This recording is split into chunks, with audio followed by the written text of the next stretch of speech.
Hey y'all. Y'all that CPAP tearing my face up. Today is Thursday, July 2nd. And yeah, tell me why I got into an argument last night. I don't even do this stuff. But I had just got off work and the shelter staff usually pull me to help them out. Cause we cool like that. They love Miss D. Miss Owens. I'm mad I still got my ex-husband's last name. Like, it was hard to break from it because I switched my last name in the courthouse, so it's back to Young. But I was using Owens for so long, it was like, dang, I gotta switch it on everything, including my social. And then I was still in school at the time. I was like, I don't want to switch everything right now because I'm about to mess up what I got going on because of my last name. So I kept it. And it's crazy because his first wife kept the last name too. But on paper, I went to the courthouse and got my name back. I just didn't go switch it over. But I just feel like there's some demons that come with that name. I feel like I need to let it go. I'm ready to get married again, so I can switch my name. That's the only reason. And then have somebody to talk to. Other than that, like just to have the companionship. Other than that, I don't want all that other stuff. Y'all, I'm fixing my keys. I got this little cushion that I be putting underneath the keys so that the keys don't be poking me. So, anywho, I got into an argument. So, after I done worked the 8-hour shift, then came to the shelter, helped them in the kitchen, and I helped clean up the kitchen. Plus, I have a chore. I'm shocked they gave me one, but I had to clean the showers, right? Don't laugh at my fat. So, I did all that plus my chore. Now I'm sweating. It's time for me to shower like I'm tired. It's like 8 o'clock. I need to get in the shower. And I got to work the next day, which is today. So, I'll go up in the room that I'm in. Y'all, when I say a whiff, I mean a woof. A doodle. I mean, like diarrhea doodle. Like, ugh. Like garbage was in somebody's stomach and it decided to come out. Hit my face. Like the smell was horrid. What does horrid mean? Anywho, I opened the door. I said, ooh, it smelled like doo-doo. This lady gonna say, and you need to shut the F up. Who are you talking to, ma'am? Who are you talking to? But when she said, and you need to shut the F up, she got up and she went like sprinting to the front. So I went right behind her. I don't know why, because normally I ignore stuff, y'all. I'm be pissed at them. I feel like the enemy really was trying to get me off my, or knock me off my game. So behind her, she went straight up to the staff. I said, who are you talking to? She said, I wasn't talking to you, but I don't know. I said, it's funny because as soon as I said something like doodle, you said you need to shut the F up, and then you went off. She was just going off as she was sprinting towards the staff. But I couldn't hear anything, so I was walking calm because in my mind, I can't lose all my energy if I gotta punch you dead in your mouth. And I'm not the type to fight, but I will. I sure will. So, I'm not going to be running and doing a whole lot of talking because I need all my energy to draw back. So, I'm walking slowly. And then when I got to her, I said, who are you talking to? Nice and calm. Everybody was like, Miss D, you were so calm. Yeah, y'all be doing all that arguing and stuff. I don't do all that because I need every ounce of energy. I'm older now. I need every ounce of energy to go. And so she just like, I said what I said. And I'm like, and you can get punched dead in your mouth. I said what I said. I said it smelled like doo-doo in there. I didn't know it was her. So she basically got mad because she was passing gas. She was like, it's the food y'all gave me. Y'all gave me that food. Nobody told you to eat the food, and I didn't even know it was you. All I said is, oh, it smelled like doo. Like, it was so strong, y'all. But then the day before that, it smelled like pure fish. Like somebody took their fishy coochie and mopped the floor with it. And it was her. She is dealing with some demons, first of all. And then everybody was like, she was drunk. I don't know none of this stuff. I probably would have had a little bit more compassion if she didn't straightway say, and you need to shut the F up. I don't know you. I don't know nothing about you. I just got back to this shelter 2 days ago, and she wasn't there. So I don't know nothing about her. So I probably would have had a little compassion for her, understanding, okay, she got mental illness and she drunk, or whatever they was trying to say. She was normal when she was talking to me, though. So anywho, the staff was about to put her out. I said, y'all don't have to put her out. We all need somewhere to stay. You ain't got to put her out. Ain't nobody scared. She can go back in that room and lay down and shut up talking to me is what she can do. And I told her. I said, you can go back in the room. Ain't nobody telling them to put you out, because they was just going to put her out on the strength of me. But I never said put her out. I was like, no, she ain't got to be put out, because where's she going to go? It's nowhere to go. And second of all, I'm not scared of you. You got one time to think you're going to do something to me. So anywho, I said, and you better go back in that room and shut up talking to me. And she, well, y'all, this is a lady who has never slept. She's up all night long, rattling papers, doing a whole bunch of crazy stuff. She is talking to herself, talking to demons. Now, this is what I've witnessed in the past 2 nights. But that don't bother me, because once I put that CPAP on, I'm going to sleep, baby. I sleeps through all the mess they got going on, because some people are really dealing with some mental health stuff. But when I walked in the room, I didn't see who said what they said. But when she walked out, I didn't think about the fact that she got mental. I don't care. You talk like a normal person just now. But then I realized she seems normal, but she's not. And neither here nor there for me either. I don't really care. So, y'all, this is the first night she slept all through the night, y'all. She didn't get up and make no noise. When I say she laid there and slept, she ain't tossed and turned. She ain't talked to her demons. She ain't wrestled paper and plastic.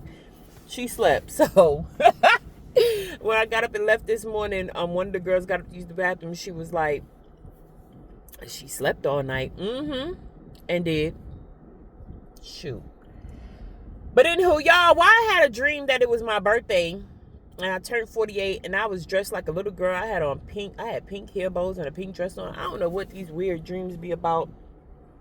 My dreams be getting weird. I be rebuking them when I wake up, because I ain't got time for them weird dreams. I don't know what that mean. I don't know what it mean.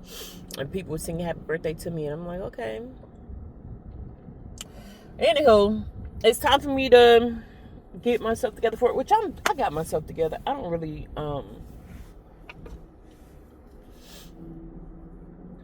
I'm gonna pour this. Y'all, I don't have the top for this, and I be loving my perfume. I got a tank top on. I'm gonna let it run down on that. But yeah, oh, I gotta get this trash out of here today, right now, today. And what is Gmail sending me? Must be something important. I hope today is a smooth day and amazing day. Y'all, you're a modified USB.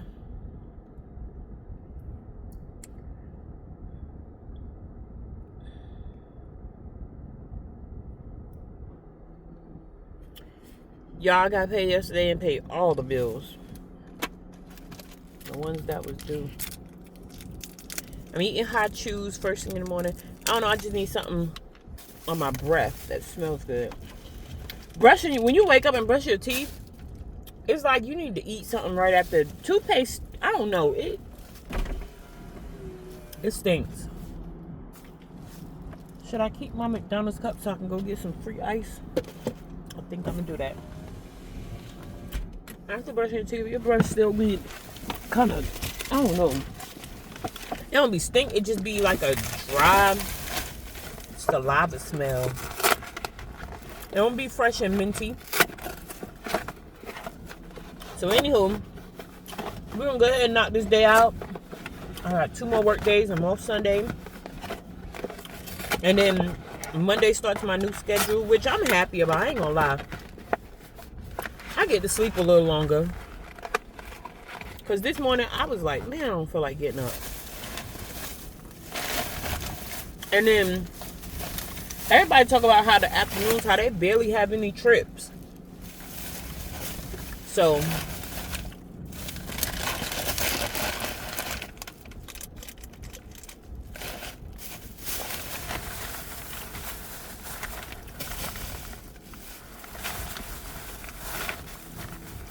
I gotta take this trash with me. You can't stay in here. There's like some food in there that needs to be thrown away. Anywho, I got 2 minutes. Let me go. Yo, I'm at it again. I got a little bit of hair. Just a little bit. Anywho, I got a question. Because I be thinking, like, I'm going to tell you, let me just say this first. When I used to smoke MJ, y'all know the marijuana's a little godless. It used to really make me be in deep thought. I've always been the type of person that was in deep thought, but the MJs used to have me in real deep thought. And MJs made me real calm, real collected. Like, I ain't studying nothing. Don't nothing even matter. Don't nothing bother me. So when I wanted to quit the MJs, I had asked God to help me to remain that calm person. I was already like a chill person, but it was just something different about this feeling. And I asked God to keep me calm like that. And God told me that the Holy Spirit is way better than the MJs. And I'm like, I've experienced the Holy Spirit, but I was going through so much pain and trauma. I used to focus on the pain and the trauma. And so I remembered how the MJs made me feel. And it's like the Holy Spirit calmed me, but 10 times better. Like, he calmed me, and I didn't have the I don't care. It's like he made it better, because I don't have the I don't care attitude anymore. I definitely care. So he gave me the care, but the calm. And I just be chill. And then the way I already was a thinker, and now I'm even more a thinker. Like, the MJs helped me to deep thought more. I'm even more in deep thought now that I'm deeper in God and deeper in the Bible. So I was just sitting here wondering, like, why all these kids got autism? Am I tripping? I ain't never in my life seen so much autism. Every time I turn around, somebody is claiming their child is autistic. And I'm like, do everybody got an autistic child now?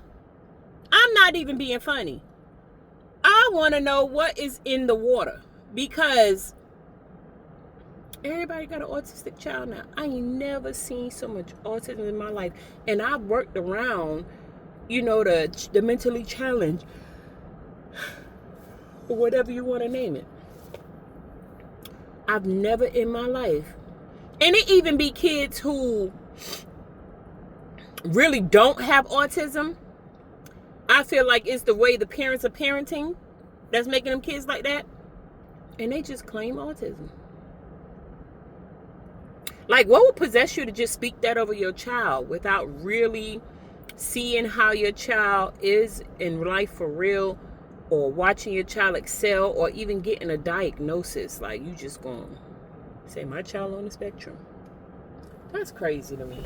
And everybody's claiming it, and everybody's cool with it, and nobody's questioning it.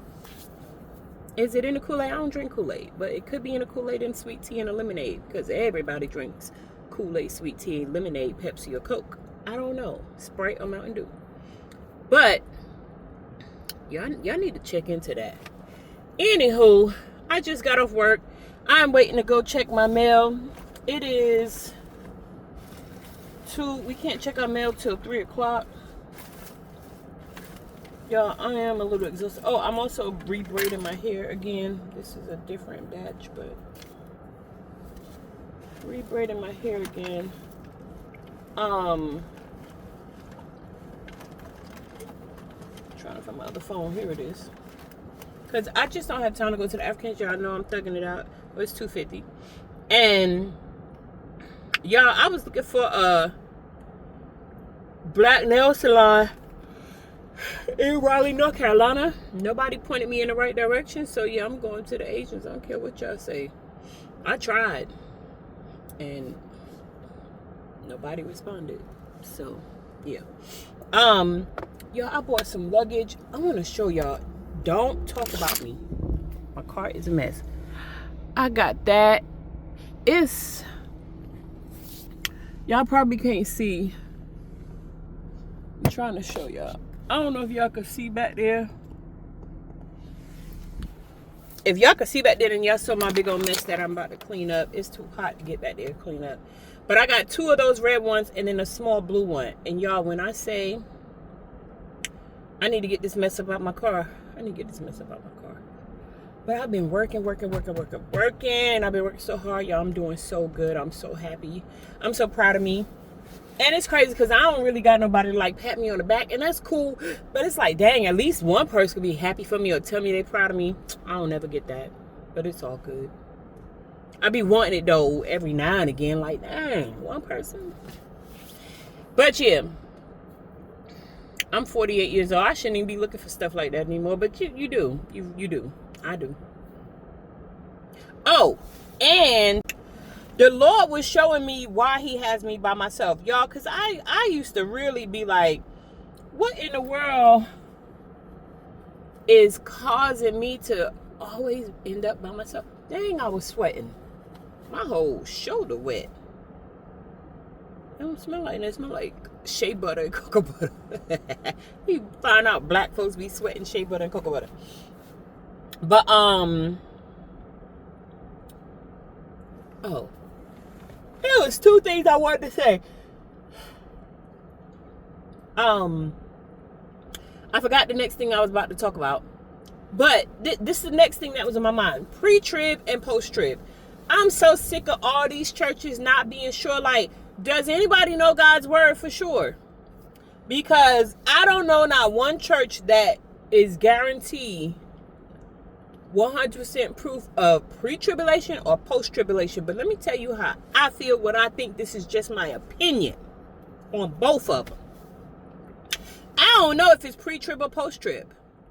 But what I'm learning and what these pastors are not teaching, because they don't teach on it. I'm hearing a lot of stuff online. I'm seeing preppers prep. I'm seeing other people saying, oh, we ain't going to be here, so we good. I'm seeing all this stuff, right? Now, I done got wiser.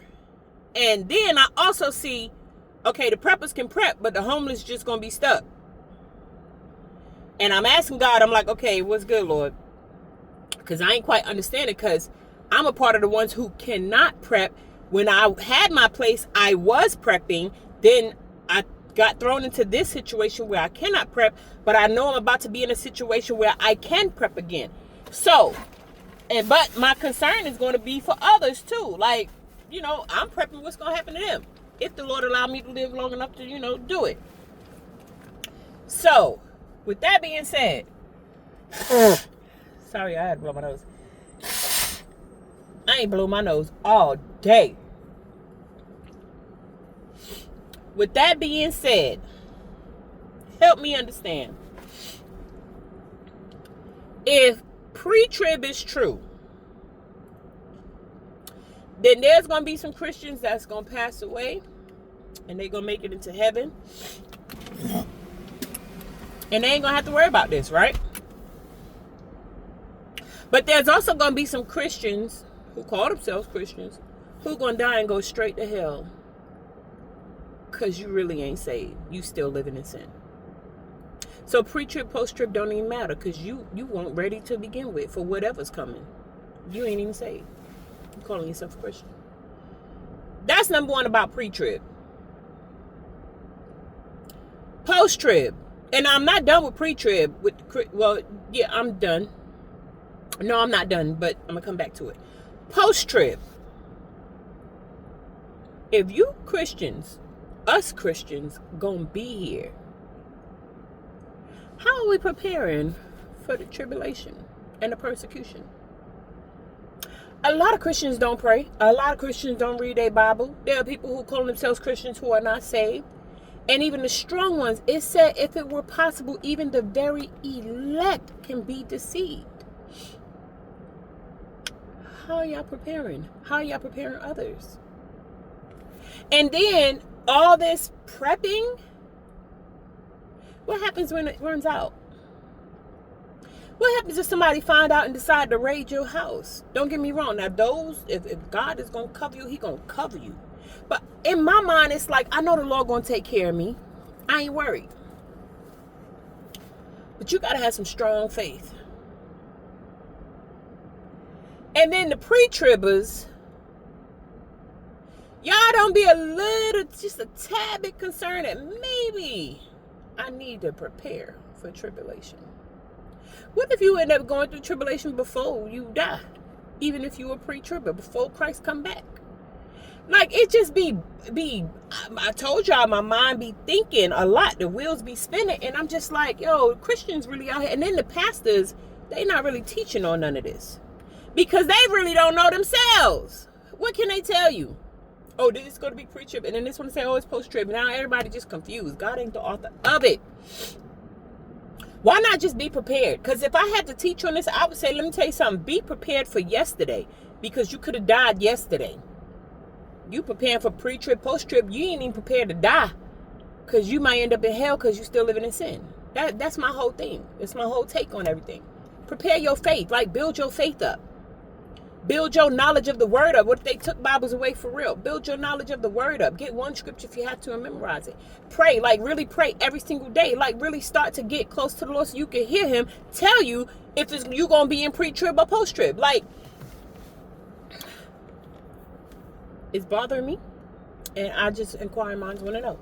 Y'all, it's 2:56. Okay, I got 2:57. I got 3 minutes before I have to go in there. But that was on my mind. It sure was. And I'm not quite understanding, but that's one of my other thoughts. But if I had to tell y'all something, I would tell y'all prepare now for whatever. Pre-trib, post-trib, dying, everything. Like, prepare today. Get your soul right with the Lord, because a lot of these folks, Christ's going to come and they're going to die and they're going to hell. Y'all, I'll be writing down my notes. I heard this girl talking today, and she said, you know what, I want to save this. I want to save this for one of my... Now, I can say it on this video because this video ain't going to be posted before this other video. But y'all know I do my little 1-minute videos. I wanted to save this for that, but I'm going to say it in this video anyway. This girl said, when she started getting more mature in Christ, she started asking herself, like, whatever she watched, whatever she eating, whatever she's doing, where she's working, anything, like her whole life, her whole being.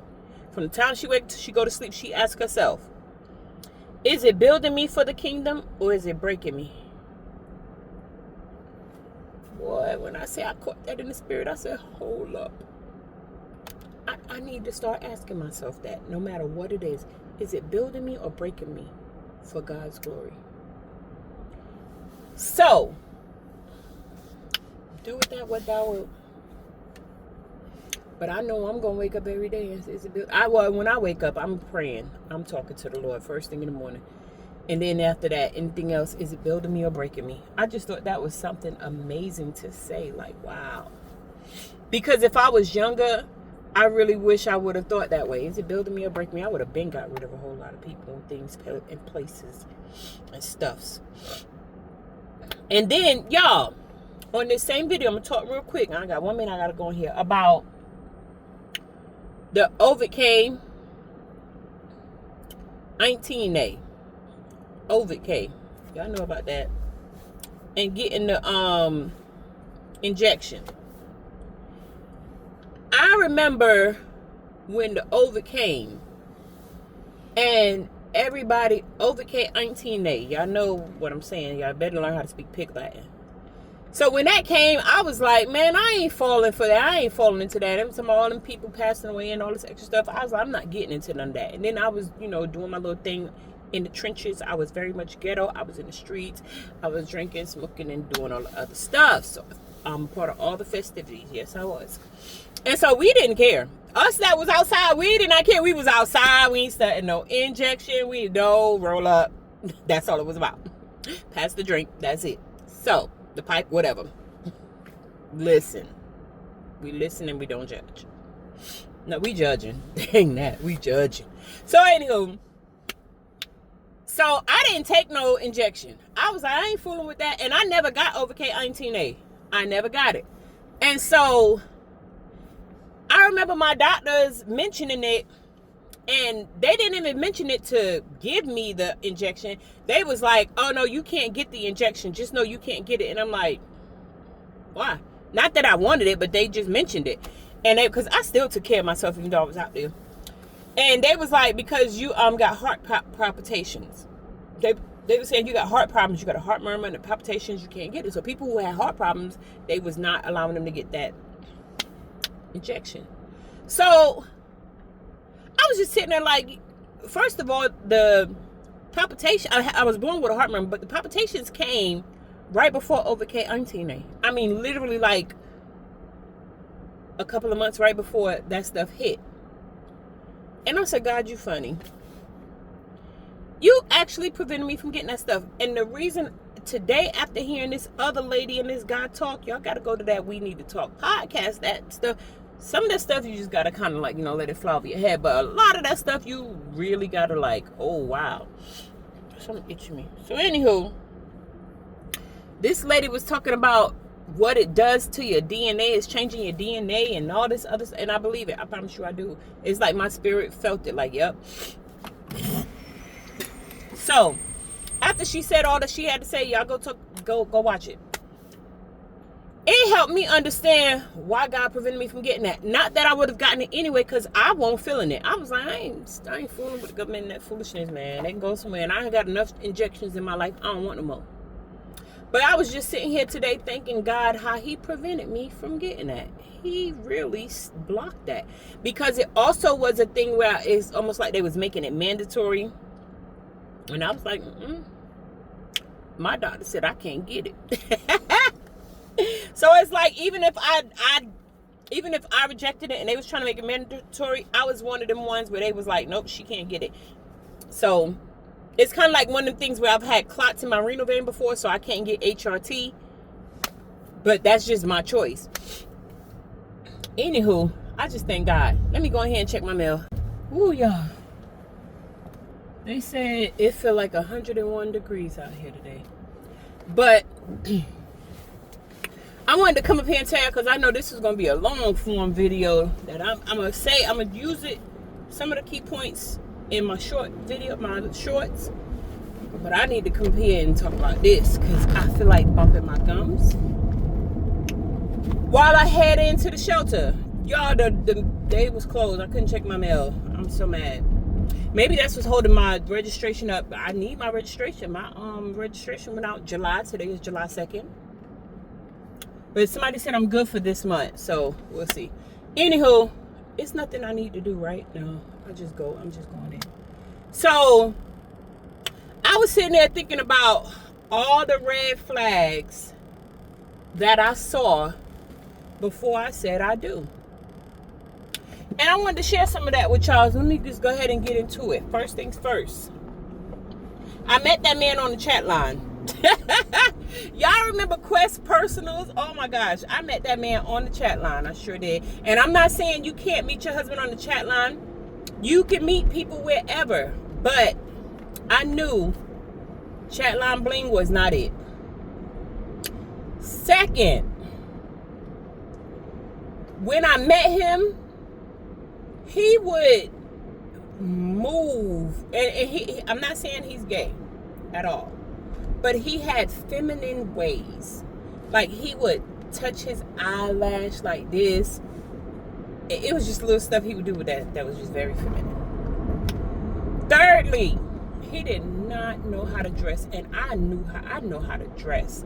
And he did not know how to dress, and he had on some Bobos. I mean, I call them big clunky shoes, them big white orthopedic hospital looking shoes that they give you when you done broke your foot. He had on some big old clunkies.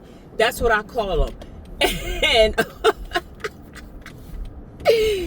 oh, you can't turn on red. That car about to make me break the rules. Anywho, forgive me for spitting, y'all. Y'all know I forgot what I ate today, but it had to be the bread off the peanut butter and jelly because I ain't eating enough. So anywho, yeah. I don't date men that don't know how to dress. So I don't even know what I was thinking. He did not know how to dress at all. But he was a country dude, so I overlooked it. And me, I'm gonna dress you. Thirdly, we had been talking for a couple of months, and he wanted me to move to his hometown. Now, mind you, I didn't have any attachments to anything, so I didn't mind because I was like, I ain't attached to nothing. I ain't never been attached to nothing ever in life. So I didn't care. I could go with the flow. So I uprooted myself and left. Fourthly, he stepped in like daddy day one when it came to my kids. But I also stepped in like mama day one when it came to his son. So, but those are red flags that you don't think is actually red flags. It is. Because other people should be very cautious of who kids they get involved with. And he never did anything to my kids. His son did, but he did. The other red flag was him being such a disciplinarian to the kids. Like, I want the type to really be all... I mean, I would spank them, but it was very seldom. He was ready to murder them. Can I say that word? I don't know. He was ready to demolish them kids. Any chance he got. I used to have to rescue the kids. Like, Lord have mercy. When I moved to his hometown, a lot of skanky, and I'm going to say it, a lot of skanky young girls, a lot of skanky women, a lot of skanky people was attached to him. He was renting cars for these young girls. They was always coming in and out his house. Now, I cannot say that he was promiscuous with them. I cannot say that. He didn't come across as that. But he allowed them to come over, and they were skanky looking. They were skanky acting. They did skanky things, yes. I guess, I don't know if he was trying to be nice, but that was a red flag. Another red flag was he would let women disrespect me. Now, I didn't too much allow women to disrespect me, but what would happen is they would call the house. I remember this back in the day, we had phones. I would answer the phone, they'd be like, let me speak to elder so-and-so. He became an elder. Let me speak to so-and-so. Now, they hear my voice. They ain't say, hey, Sister Dorothy, nothing. They would automatically go to him. This your house. This your phone. I hand him the phone. But I brought it up to him and was like, it's very disrespectful. They don't even acknowledge me. So when it started happening in public, where they would see him and speak to him and totally ignore me personally, I don't care. I don't care if you never speak to me. I ain't never been the one to care. But then I started seeing it being done in a disrespectful manner. So I brought it up to him and I let him know that's very disrespectful. And the biggest red flag was he didn't see it as disrespectful right away, and he didn't do anything about it right away. But when I brought it up to him, he handled it. But still, it even being done, like the type of woman I am now, I'm already prepared for a husband. Ain't no man on this earth can ever step in front of my husband, speak to me and not speak to him. When I say dismiss, I'm going to be looking at my man to, you better dismiss him. And I ain't going to say that to my man in front of people. But we're going to already have this discussion, me and my man, before the day one of meeting. Make sure you shut down any disrespect straight away.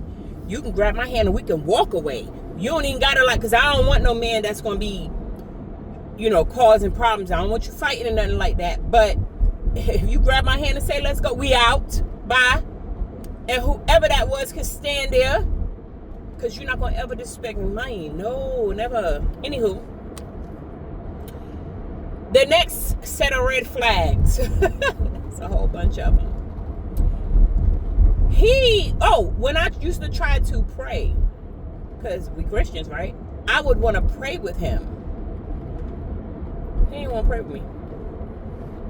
How we saved, sanctified, Holy Ghost filled, fire baptized, water baptized, double dip, triple 3 times, and we not praying together.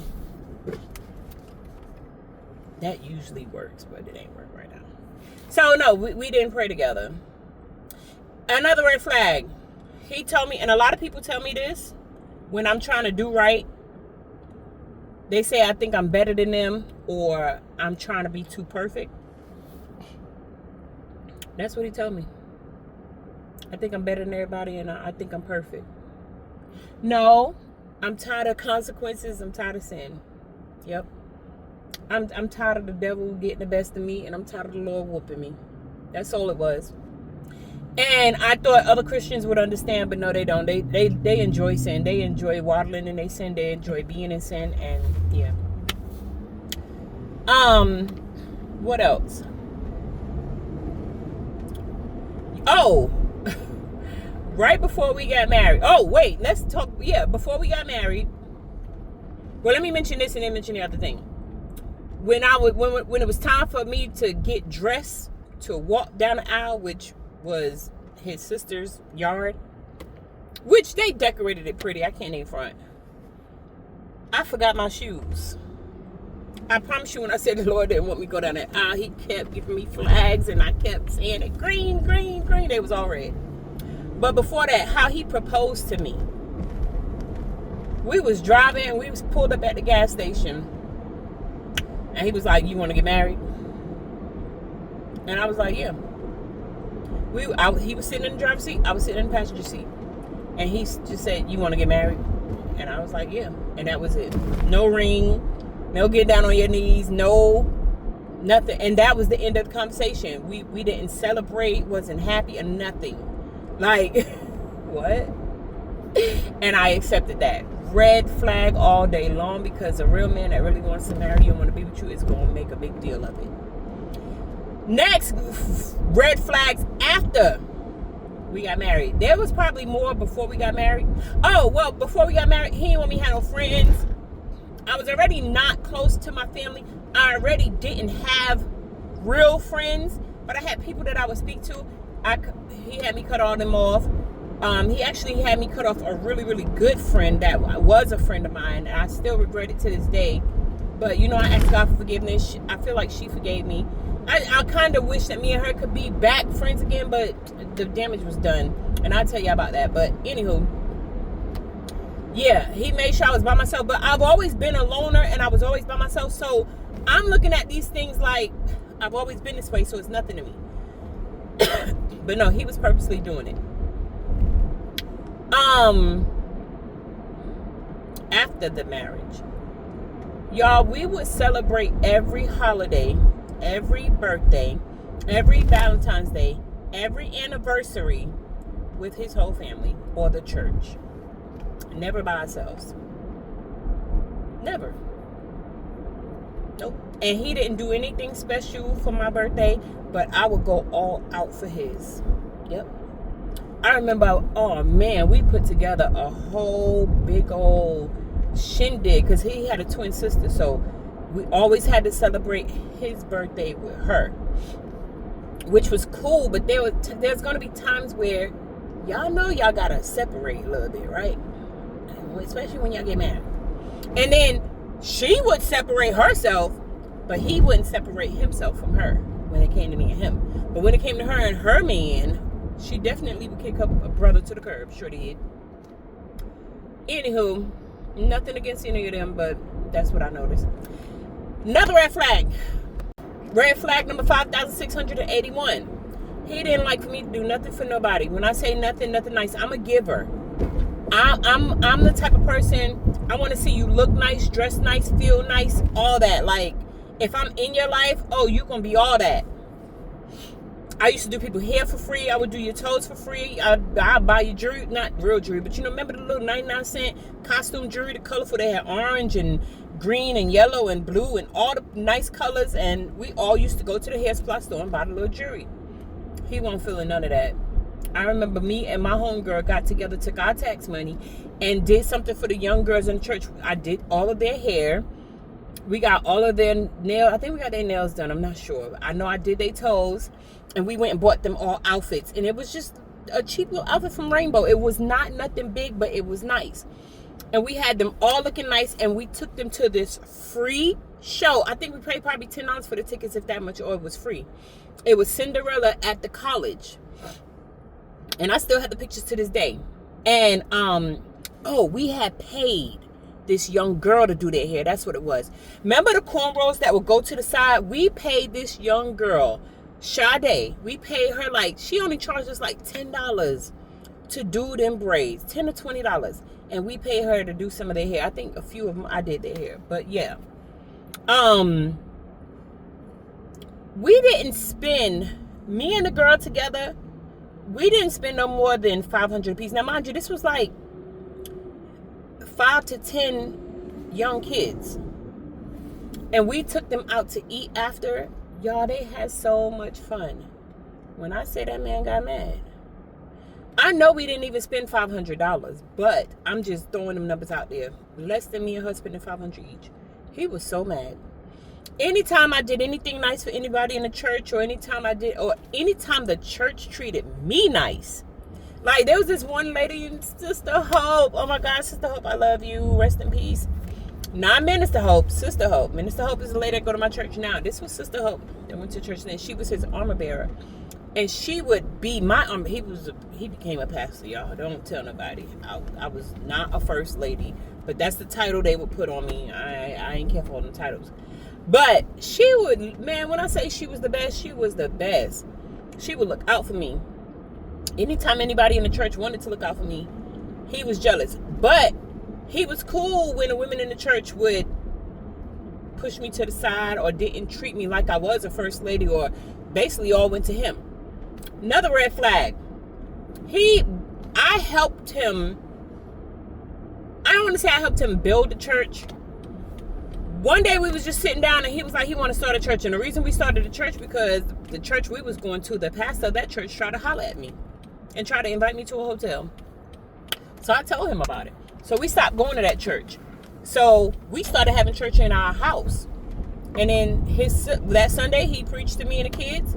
And I was pushing his vision. I helped push his vision. That's the word. And then the next Sunday, he told his sister about it. And his sister was like, well, can me and my family come? And they came to our house and he preached to us. And then all of a sudden, his whole family was there. Then all of a sudden, the whole neighborhood was in my living room. And I was like, there's too many people jumping and stomping on my hardwood floors. No. So I went to the Chamber of Commerce and I found him a building. I sure did. And I told that man, I said, my husband needs this church. He needs a church. He needs a building right now. Them folks got to get up out my living room.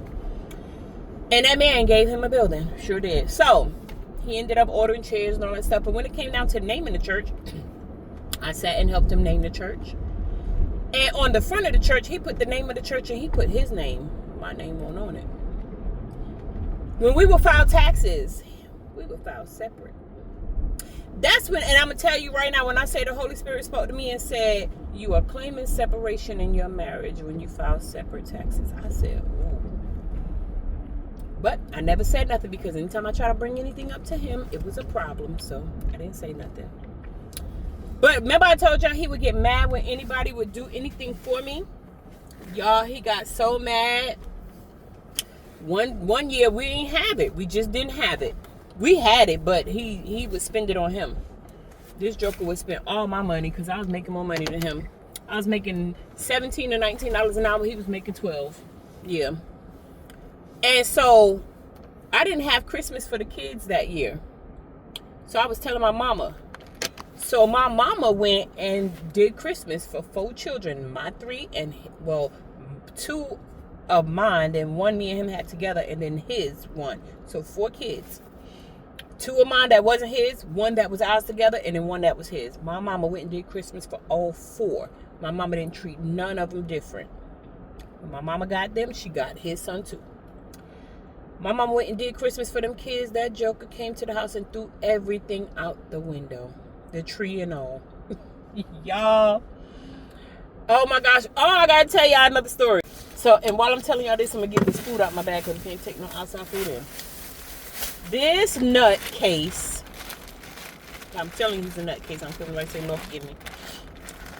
One day, this was before we got married or after. I think we was married. He had an all-night men's prayer meeting, Bible study. I don't know, it was an all-night men's prayer or something. And he had to stay overnight in the church.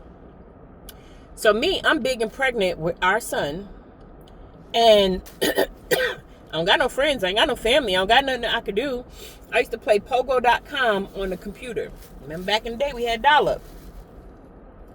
And so the computer was dialing up. So while the computer was dialing up, I was sitting on the chair eating ice cream because I'm good, big, and pregnant, waiting for the computer to dial up so I could play my little game. I guess he was trying to reach me and couldn't reach me, calling on the phone because the computer was dialing up and it would make the phone busy.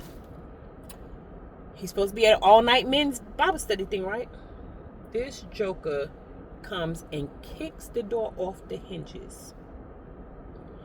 You talking to some, like calling me all kinds of hoes and bees and telling me I'm talking to some men. Now, mind you, I'm sitting on the chair mid spoon to mouth ice cream like, what? The TV going. I'm waiting for the computer to dial up. He done kicked the door in. I'm sitting on the couch good and pregnant like, did he just kick the door and kick the door straight in? He saw that I wasn't on the phone. He saw the computer dialing up. He goes in the bathroom, washes his hands, come back out, and takes the wetness from his hands and go like that in my face. And laughs and walks in the kitchen. Realizing that I won't do nothing. No apology, no nothing. Then, y'all, I don't know why I put up with so much. He had another men's all-night thing. Shout out to Jennifer, white girl Jennifer. You remember this night. I'm in the house, so I'm like, man, me and the kids gonna be in the house. We gonna miss him. I'm gonna be bored. I don't have nobody else but him and the kids. So while he's out, I was like, okay, when he leave, I'm trying to kill time because he's not gonna be in the bed with me and I'm gonna be missing him. So now all the kids, I ain't pregnant this time. So I'm like, I'm gonna take the kids to Walmart. This is when Walmart was 24 hours. I said, I'm going to take the kids to Walmart. We're going to walk around. We're going to pick out movies. And we're going to pick out, like, what we're going to eat. Our snacks, popcorn and stuff like that. Hot dogs, whatever. And we're going to kill time in Walmart. Then we're going to come back home. And we're going to sit and eat our junk food and watch our movies that we picked out. Until he gets home in the morning. Y'all, he leaves. I get the keys and I get the kids ready. We got 5 cars. We got a Chrysler Town & Country, a Dodge Grand Caravan, a Cadillac, a Suburban, and a Mercury Mountaineer. We got 5 vehicles in the yard. 5. I mainly drive the minivans and the Mercury Mountaineer. He drives the Cadillac and the Suburban. Crank car number 1.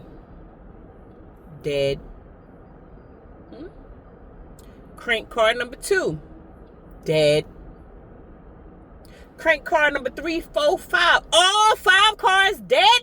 So now I'm panicking. I'm like, oh my gosh, something wrong with the cars. I'm calling him. He ain't answering. So I'm panicking. I'm like, if something was to happen to me and the kids, we ain't got no vehicle. He not answering the phone. Now I'm in panic mommy mode. What in the world? Y'all, it's my wallet and it's irritating me. And I'm like, what is going on? So my homegirl Jennifer, white girl Jennifer, she worked at AutoZone, so I called her.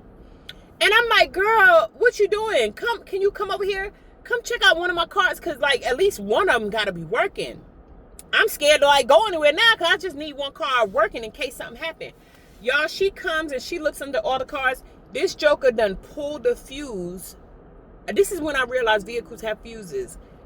Mind you, I married him when I was 28. I was young and dumb. I was dumb before. I'm not dumb no more. He done pulled a fuse under all the cars. So none of them would crank. They wouldn't turn over. It wouldn't do nothing. No click, click, click, click, click, nothing. Just dead. So when she seen that, she lifted up the hood. She looked at the fuse box. She was like, girl, he done pulled the fuse out of each and every one of these cars. I'm like, are you serious? He sure did. I'm like, oh my gosh. Like, I'm really dealing with a psychopath. Dude came home the next morning and was chill.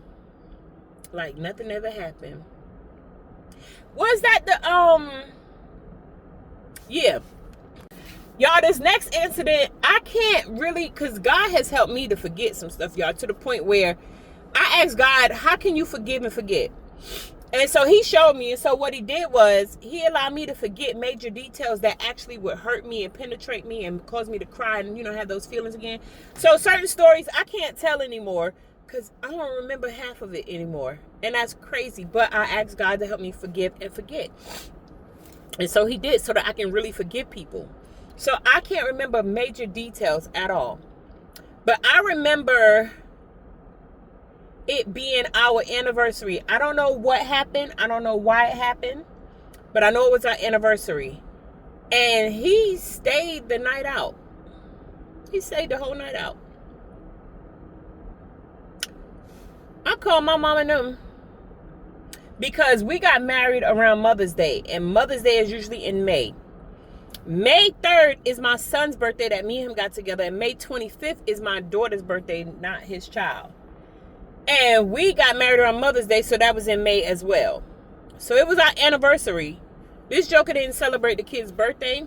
He didn't celebrate our anniversary.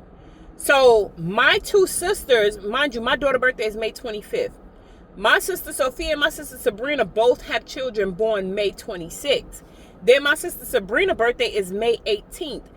And her son's birthday is May 21st. I think it's May 21st. I'm not sure. I might be getting that wrong. Christopher's birthday, May 21st. All in all, it was a lot of May birthdays.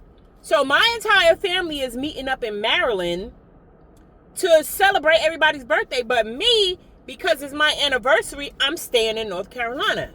So when he didn't come home that night, I called my mama. I said, I'm on my way to Maryland. Matter of fact, come get me. My mama came and got us, and we drove to Maryland. I didn't tell him a word. You can't come home all night. I left for the whole weekend. When I say we went to Maryland, we had a ball. Everybody had their own cake besides me and my kids. I was so mad because why y'all put my kids' name on the same cake? I had gave them my food stamp card to get my kids separate cakes. They went and got everybody their own cake, but made my kids share a cake. They were a boy and a girl. Why you didn't get them a boy cake and a girl cake? Oh, we didn't think we should have had that many cakes. Then everybody's name should have went on one cake then. That was another thing my family would do. But see, it was like, it was already so much going on that I was just like, I can't. And my food stamps paid for all the cakes. If anybody should have got a separate cake, it should have been my kids. But it's okay. Because like I told my kids, we celebrate y'all separately when we get back. Because that's what I always did. And they always got their own cake. So anywho, y'all, I just remember that time being the worst because it's like, dang, it's my anniversary. He acted funny. My family, they acted funny. I'm way in Maryland. I'm away from home, but home ain't really home. I'm going through the most right now. And I just want my kids to be happy and celebrate their birthdays. And it was Mother's Day. Y'all, that was so much hurt and pain in one moment from the people who should have loved me the most. But we're not talking about them. We talking about the red flags. He was a whole red flag. He was a whole red flag, y'all. I got so many more stories. Y'all remember one time he threw the phone at me. He thought it was going to hit me, but it ended up hitting the wall. And I just looked at him. Another red flag was I used to work at this plant, Caterpillar, where we would build engines. And there was this guy who would walk to work every day. Now, mind you, all the vehicles we had was in my ex-husband's name. That's another red flag. Don't let nobody put everything in their own name. And then we had a joint bank account. I never had my own bank account, but he had his own bank account. Don't never let nobody play with you like that ever again. Don't get no joint bank accounts. And if you do, make sure you have your own bank account and they have their own, and then y'all have one together. And don't never put all the vehicles in somebody else's name. Make sure you got a vehicle in your name that you're paying for or it's fully paid off. Make sure you can afford it. If you're driving somebody's vehicle in their name, just know it can get taken at any time. He took all the vehicles at the end, and I didn't care. I let him have everything, the house and all of it. The house was in his name. The house was in both of our names, but the loan was in his name. So at the end of the day, he had control over everything, and I won't even think. I really didn't care. I really didn't. So anywho, those are all red flags. So, the guy would walk to work, and so at this time, it's snowing. And we like knee deep in snow. And I see this guy walking to work. He's going the same way I'm going. He lived in the same apartment complex we lived in, because we lived in the projects at first. And me and the guy work at the same job. So I offered to give the guy a ride. Somebody saw the guy get in the car. And that little town was so, Smithton, North Carolina, that little town was so nosy. All I did was give the guy a ride. I didn't know his name or anything, but I knew he worked. And he was the guy where when I put the camshaft in and I do my wires on the engine, I pass it to him. No, I did the bracket and the camshaft and the wires. Once I put the bracket on, push the camshaft in and did my wires, I would pass the engine to him and he would do his part. So he was like next to me, right? So I was like, hey, you need a ride? Because he was walking in the snow. He was like, yeah. He hopped in the car. We drove Caterpillar, got out, went to work. We ain't spoke after that. And the only time we really spoke was I was letting him know, I'm married to a pastor. And I've learned my lesson with this. But at that moment, come on now. And stop thinking I'm a hoe. I was so sick of men thinking I'm a hoe. But anywho, we went to work. I wouldn't offer him a ride to work, but I would offer him and his wife at the time and their children a ride to church. I was letting him know that me and my husband at the time, we had other vehicles, and you can ride with him and your wife and children can ride with me. I have minivans. So, I think we had a vans at the time. Yeah, anywho, we had at least 2 vehicles at the time. I can't quite remember. But that was the only time I would speak to him was in ministry. I never tried nothing with that man. That man ain't never tried nothing with me. I didn't even know his name. I really didn't. Y'all, I get off work that day. When I say my ex-husband went the heck off, I'm like, what the heck going on? And you put niggas in my car and this and that. I gave a co-worker a ride to work. It was snowing. That man was walking, and he was about to be late. And we had a certain point system. You cannot be late. Y'all, he took his keys in his car. I couldn't get to work. I said, what? And then my ex-husband went to that woman's house and told her that me and her husband was cheating with each other. And he caught us. I said, what kind of persecution is this, Lord? Because ain't no way. I never did nothing on that man till the end. I cheated in the end. I felt like it was get back, but I'll never use my vagina for get back ever again. That is not the way to go. I learned my lesson there. But anywho, yeah. It was so much more he would do, y'all. He would go and take money out. Before he would take money out, he would use the debit cards. And he wouldn't really let me see the bank statements. One time I got the bank statement. And so, because I used to wonder, like, why we ain't never really got no money. And I'm taking noodles to work all the time. And my co-workers always got to pay for me to eat, go out to eat. Or I'm saying, no, I don't want to go out to eat. But whole time, I'm making more money than him. Y'all, he was going out to eat every day. 2-3 times a day on my dime. So, I'm going to tell y'all what happened. I used to take noodles to work all the time. So, my homegirl was like, you going out with us. And I'm paying. Y'all, she was the best. Shout out to Trish. So, anywho, why when me and him got divorced, because remember I used to take noodles to work, the woman he married, which was supposed to be his cousin, I promise y'all he married his cousin. Yes, he did, right after me. Y'all, while that woman was working at social services and she was taking noodles to work, somebody came back and reported to me, was like, girl, he got her taking noodles to work too. I was so done. Like, this psychopath, I felt so sorry for her. I'm gonna tell y'all right now, the person that told me that, I said it's not funny. I did tell them that. I said, I said pray for her, because she thinks she took something from me. She didn't. I said she is about to be in a world of hell. I'm grateful that she got him, because he got off my hands, but she's about to go through pure hell if she's not strong enough. I said, so pray for her, because he had me doing the same thing. I don't know why this women were so dumb for a man, and I was the one making the most money. So anywho, y'all, he got to a point where he stopped eating out as far as using a debit card, and he started going to the ATM and taking cash out, because I had got a hold of one of the bank staples. It was Bojangles, freaking Bojangles all day, every day. I was so over it, like, wow. I can't use the debit card to go out to eat, but you can all day long? Okay. Noted. We can't barely take the kids anywhere? Okay. Noted. So, anywho, that's just crazy the way that went down. I'll never be that dumb again.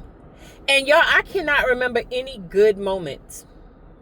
I couldn't tell y'all any good moments. He used to call us out in church, like, talk about us on the pulpit, like, talk down about me and the kids. Like, just crazy stuff. He hated us. He hated us. Me and my kids, he hated us.